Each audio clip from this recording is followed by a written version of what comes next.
کو مجلس میں دعوت دینے کے لیے بلند تمام اہل بیت کو اور خصوصاً جناب زینب کو مجلس میں دعوت دینے کے لیے درود اس انداز سے پڑھے گا کہ پتہ چلے کہ ہم مجلس بادشاہ رضا میں بیٹھے ہوئے ہیں۔ اللہم صلی علی سید الانبیاء المرسلین سید ثقل نبی الحرمین امام القبلتین محبوب رب المشرقین و رب المغربین جد الحسن والحسین بن قاسم محمد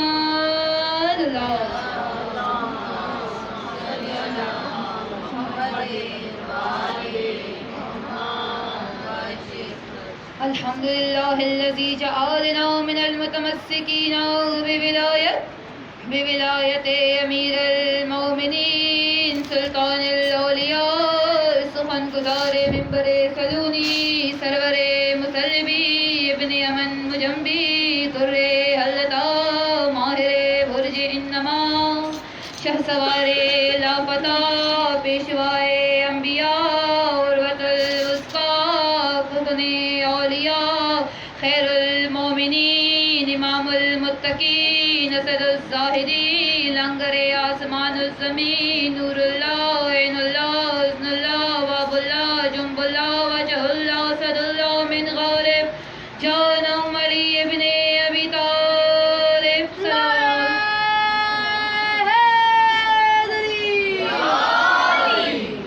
ایاک نعبد و ایاک نستعین اہل البیت طیبین الطاہرین المعصومین ثم الصلاۃ والصدیقۃ الکبریٰ لراضیۃ المرضیہ ام الکتاب ام المحسن ام القرآن ام الحسنین ام ابیہا لفاطمۃ الزہراء صلوات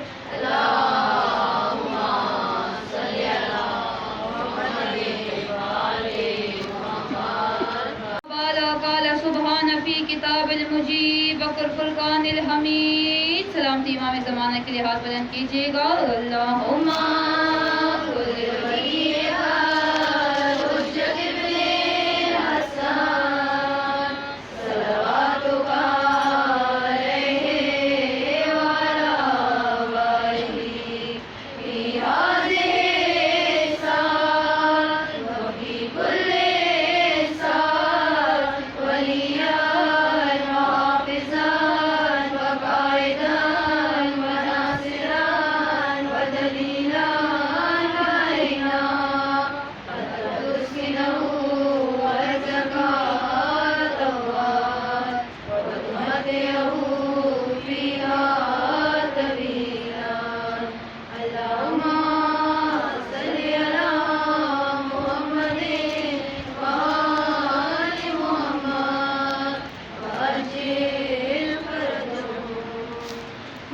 پروردگار عالم سے جناب مصطفیٰ سے رحمت للعالمین سے جناب سیدہ سے جناب شاہ نجف سے سلطان کربلا سے اور امن کے امام سے اور واقع کے قائم امام سے یا میرے مولا یہاں جو ذکر رضا بادشاہ ہم برپا کریں گے اس کو اپنی بارگاہ درگاہ میں قبول و منظور عطا فرمانا۔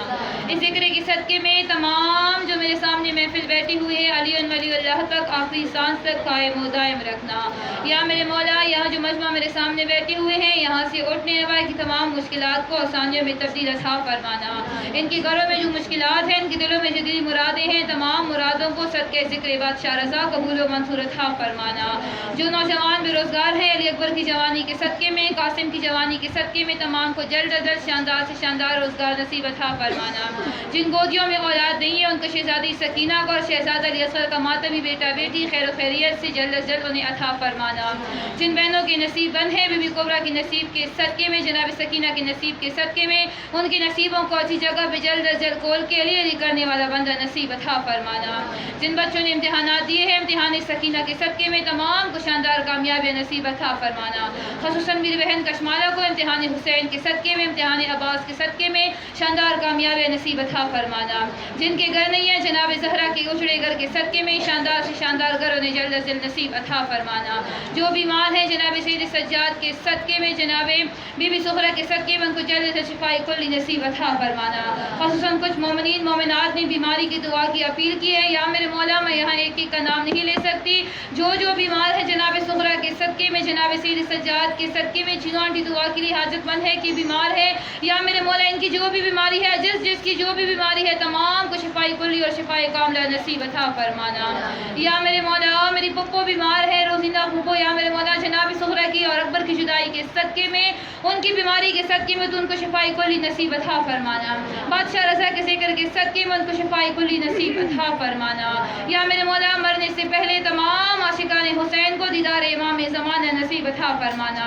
وارث کائنات کے ظہور میں تاجیل عطا فرمانا، ان کا سایہ تمام عاشقان حسین پر سلامت اور قائم و دائم رکھنا۔ معصومین کی جتنے زیارات ہیں ہمارے گناہگار آنکھوں اور پاؤں کو سخت عطا فرمانا کہ مرنے سے پہلے ایک بار نہیں بلکہ بار بار جا کے تمام کے روزوں کی ہم وہاں پہ بار بار دیدار کر سکے۔ یا میرے مولا مرنے کے بعد قبر کی پہلی رات دیدار علی تمام عاشقان حیدر کو نصیب عطا فرمانا۔ ایک سورہ فاتحہ اپنے رشتہ داروں کے لیے پڑھیں۔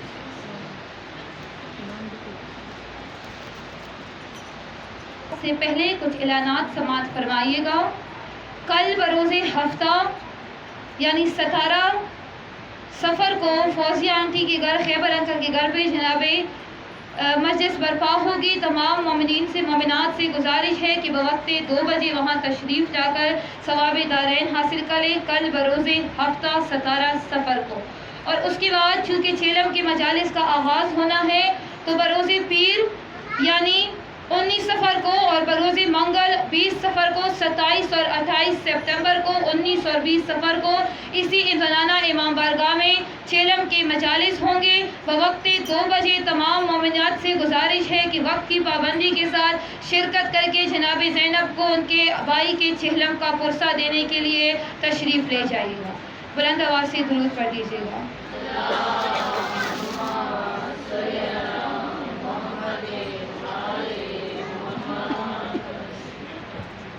درود اس انداز سے پڑھیے کہ پتہ چلے کہ ہم زحمت نہیں بلکہ رحمت سمجھ کے بادشاہ رضا کی مجلس میں آئے ہیں۔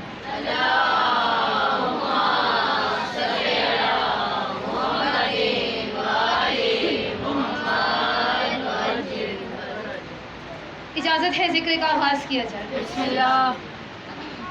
آج اس بادشاہ کا ذکر ہے، آج اس بادشاہ سے یہ دن منسوب ہے کہ جس کے دادا کو علی مرتضیٰ کہتے ہیں اور نام اس کا بادشاہ رضا ہے، جو اللہ کی رضا میں اپنی رضا کو شامل کرے اس بادشاہ کو علی رضا کہا جاتا ہے۔ جو اللہ کی رضا میں اپنی ہر رضا کو شامل کرے، اپنی ہر رضا کو قبول کرے، ایسے بادشاہ کو علی رضا کہا جاتا ہے۔ ہم تمام لوگ جانتے ہیں کہ بادشاہ رضا میرے اور آپ کے 8ویں امام ہیں۔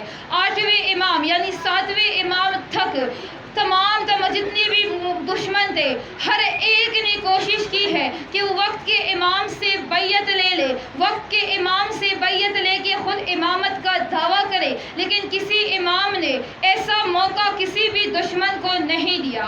اب مامون کے دور میں جب بادشاہ رضا کی باری آئی، بادشاہ رضا مدینے میں موجود ہے، مامون ہے خراسان میں۔ اب مامون نے جب سوچا کہ 7 اماموں تک کوئی بھی امام ایسا نہیں جس نے ہمارا بیعت کیا ہو، جس نے ہماری امامت ہماری خلافت کو قبول کیا ہو، تو مامون نے نئی پلاننگ بنانے کی کوشش کی۔ مامون نے وقت کے 8ویں امام کو کہا کہ آ کے ہماری ولی عہدی کو قبول کیجئے، میں چاہتا ہوں کہ آپ آ کے دربار خراسان میں یہاں پہ ولی عہد بن جائے۔ اب جس حکومت کو علی نے 3 طلاقیں دے کے ٹکرائی ہو، جس حکومت کو حسن نے دلہن دیکھ کے ٹکرا دیا ہو، جس حکومت کو حسین نے 72 کے سامنے ٹکرا دیا ہو، جس حکومت کو سجاد نے عبادتوں کے ذریعے ٹکرا دیا ہو، جس حکومت کو باقر نے اپنے علم کے ذریعے ٹکرا دیا ہو، ذریعے ٹکرا دیا ہے، جس حکومت کو کاظم نے 14 سال قید میں رہ کے بھی قبول نہ کیا، کیا ممکن ہے کہ وہ حکومت بادشاہ رضا قبول کریں گے؟ نہیں، لیکن پھر بھی 8ویں امام نے ولی عہدی کو قبول کرنے کا فیصلہ کیا۔ اب یہاں کھڑے ہو کے ممبر پہ مولوی کہہ دیتے ہیں بادشاہ رضا نے مامون کی ولی عہدی کا بیعت کر لیا۔ بادشاہ رضا کہتے ہیں میں نے ولی عہدی اس لیے قبول نہیں کی کہ میں ان کی خلافت کو قبول کروں گا۔ ولی عہدی قبول کرنے کا مقصد یہ تھا کہ جو کام مجھے مامون مدینے میں کرنے نہیں دیتا، دربار میں اس کے بیٹھ کے علی علی کر کے اس کی تسبیح جو کام میں مدینے میں کر نہیں سکتا، وہ کام میں مامون کے دربار میں علی علی کر کے دکھاؤں۔ اب مامون نے حکم دیا، بادشاہ رضا نے کہا میں آ جاؤں گا۔ یہاں بادشاہ رضا کے سفر کا آغاز ہوا۔ آئے بادشاہ رضا کے حسن کا راز دیکھے کہ بادشاہ رضا کے حسن ہے تو کیا ہے۔ یہاں بادشاہ رضا نے گھوڑے پہ سوار پہلا قدم رکھا، عماری کے اندر بیٹھے ہیں میرے اور آپ کے 8ویں امام۔ یہاں جو اب گئے ہوئے ہیں ایران وہ گواہی دیں گے، جب بھی ہم مشہد جاتے ہیں راستے میں آتا ہے شہر نشاپور، جہاں پہ ہم رکتے ہیں بادشاہ رضا کی قدم گاہ ہے۔ وہاں پہ بادشاہ رضا نے رک کے کہا کہ یہاں پہ تھوڑا میں نے قیام کرنا ہے۔ نشاپور میں جیسے ہی بادشاہ رضا نے قیام کیا، ابھی بادشاہ رضا ہماری کا پردہ اٹھائے ہوئی نہیں ہے، 80,000 لوگ کھڑے ہیں، ہم نے محمد کے بیٹے کا دیدار کرنا ہے، ہم نے بادشاہ رضا کا دیدار کرنا ہے۔ 80,000 لوگ رضا کے گھوڑے کے ارد گرد کھڑے ہیں۔ اب کیا شان ہے رضا کا، ہماری گرا ہوا ہے، بالوں یہاں پہ کاندھوں پہ زلفیں ہیں، زلفوں کے درمیان شان سا چہرہ ہے، ریش مبارک خوبصورت سے خوبصورت، بڑے بڑے کاندھے، بڑا خط، کتابی چہرہ، اللہ کا ذکر کرنے والا ایک خوبصورت چہرہ، محمد کا حمد، علی کا جلال، فاطمہ کا عصمت، حسنین کی شرافت، سجاد کی عبادت، علی باقر کا علم،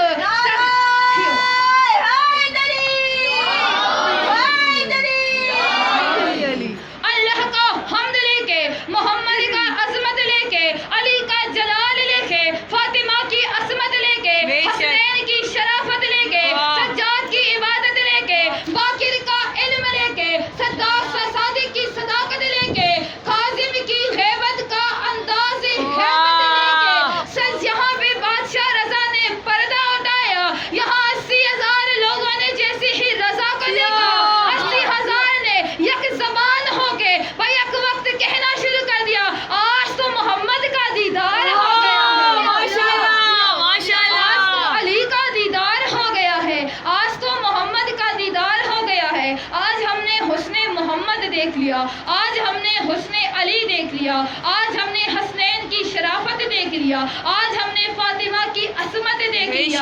یہاں سے بادشاہ رضا نے قدم باہر نکالا، 80,000 لوگوں میں سے کسی نے رضا کا سر چوما، کسی نے رضا کے کاندھے چومے، کوئی رضا کے قدموں میں گرا، کوئی رضا کے ہاتھ چومنے لگا، کوئی رضا کی آنکھیں چومنے لگا۔ اب ایک شخص دور کھڑا دیکھتا جا رہا ہے، آتے آتے قریب آ کے کہتا ہے یہ ہے کون جو 80,000 لوگ اس کی خدمت میں یہاں نشاپور پہنچ چکے ہیں اور مسلسل اس کو چومتے جا رہے ہیں۔ اور اس ساتھ کرے ہیں عباس صالح جو کہ بادشاہ رضا کے شاگرد خاص تھے، نوکر خاص تھے۔ وہ کہتے ہیں چپ کر جا، تجھے نہیں پتا یہ دادا ہے، یہ نواسا ہے علی مرتضیٰ کا، نام ہے اس کا بادشاہ رضا، یہ جو چاہے کر سکتے ہیں، وقت کے امام ہے۔ اتنا کہنا تھا، وہ شخص دوڑا ہوا مامون کے پاس پہنچا، مامون کے پاس پہنچ کے کہتا ہے تو نے رضا کو ولی عہدی کا حکم تو دے دیا کہ رضا آ کے یہاں پہ ولی عہدی قبول کر لے، لیکن جناب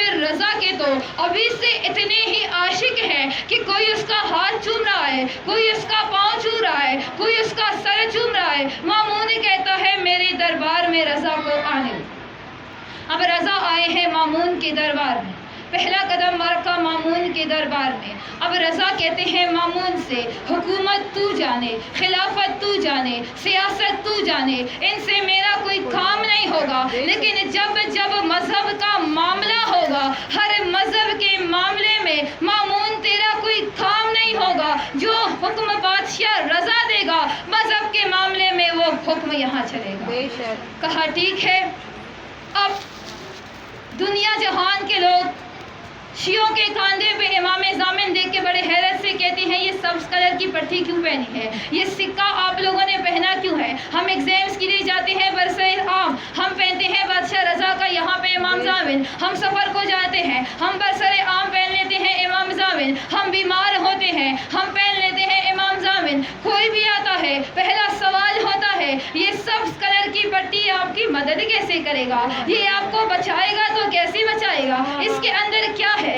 سکہ ہے. یہ سکہ آپ کو بچائے گا تو کیسے بچائے گا؟ یہ تو صرف ایک سکہ ہے. آؤ میں بتاؤں امام ضامن بنا کب سے اور اس امام ضامن کی فضیلت کیا ہے. اب جب بادشاہ رضا مامون کے دربار میں بیٹھے ہوئے تھے, مامون کے دربار میں بیٹھے تھے, اس زمانے میں وہاں پہ جو سکہ چلتا تھا وہ صرف اور صرف روم کا سکہ چلتا تھا. جس طرح آج کل کے انٹرنیشنل دور میں امریکی ڈالر چلتا ہے, امریکی ڈالر سارے کے سارے انٹرنیشنلی ورلڈ میں چلتا رہتا ہے, اسی طرح اس دور میں روم کا سکہ چلتا تھا جس پہ روم کی بت بنے ہوئے ہوتے تھے. روم کے ملک والے یہ چاہتے تھے کہ ہمارے یہ سکہ دنیا عالم میں چلے گا تو لوگ ہماری مذہب کو پھیلانے کی کوشش کریں گے اور ہماری بت پرستی زیادہ ہو جائے گی. اب جیسے ہی بادشاہ رضا خراسان میں آئے ہیں یہاں پہ پہلا سکہ دیکھا, روم کا سکہ تھا جس پہ روم کی بت کی شکل بنی ہوئی تھی.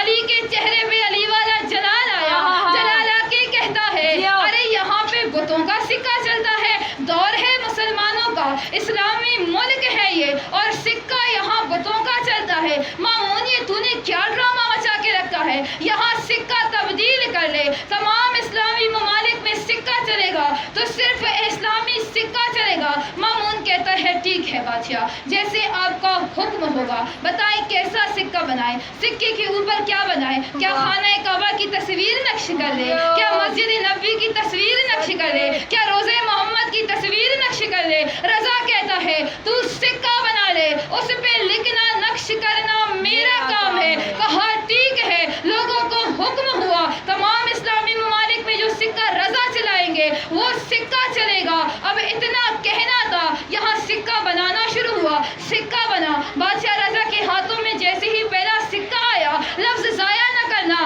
سکہ آیا, رضا نے سکہ کو دیکھا, سکہ کو دینے کے بعد اپنا انگوٹھا سکے پہ لگایا. جیسے ہی بادشاہ رضا نے سکے پہ انگوٹھے لگایا, سکے پہ لکھا ہے علی ولی علی مولا, علی مولا, علی مولا, نعرہ حیدری, جیو سلامت رہے. حسین کی ماں کو زواری حسین نصیب عطا. جیسے ہی بادشاہ رضا نے اپنا انگوٹھا رکھا, سکے پہ لکھا ہوا ہے علی ولی اللہ. اب یہ سکہ آیا شیعوں کے ہاتھ میں, شیعوں نے اس کو سبز کپڑے میں باندھ کے کاندھے پہ باندھنا شروع کر دیا. لوگوں نے سوال کرنا شروع کیا, یہ کاندھے پہ باندھ کیوں رہے ہو, سکے کا استعمال کر لو. وہاں کے شیعہ کے لوگ کہتے ہیں ہمیں پتا ہے کہ دشمنوں کا دور زیادہ ہے, دشمنوں کی اکثریت زیادہ ہے, زیادہ دیر تک یہ سکہ نہیں چلے گا. مامون یہ سکہ برداشت نہیں کر سکتا, اسی لیے کاندھوں پر حفاظت کے طور پہ اپنے پاس رکھتے ہیں کہ اگر ہم یہاں پہ مامون نے تبدیل بھی کر لیا تو ساری زندگی ہمارے کاندھوں پہ, ماشاءاللہ ماشاءاللہ, بے شک, زندگی ہمارے کاندھوں پر یہی سکہ رہے گا. اور آج تھلک سکہ اندر جو بھی ہو عقیدہ علی ولی اللہ کا ہونا چاہیے. سکہ جو بھی ہو, چاہے وہ ایران کے بادشاہ رضا کا سکہ ہو, چاہے وہ پاکستان کا سکہ ہو, لیکن اگر نیت میں, اگر دل میں علی ولی اللہ موجود ہو تو میرا پورا عقیدہ ہے کہ جو بھی سوچ کے ہم یہ امام ضامن باندھ کے کہیں پر بھی جائیں گے, جب بھی کوئی مسئلہ ہوگا یہی امام ضامن مسئلے کو حل کرے گا. یہی بادشاہ رضا جب قافلے جاتے ہیں مشہد بادشاہ رضا کے دربار میں, ایک بار ایک قافلہ جا رہا تھا بادشاہ رضا کے دربار, شاہ خراسان.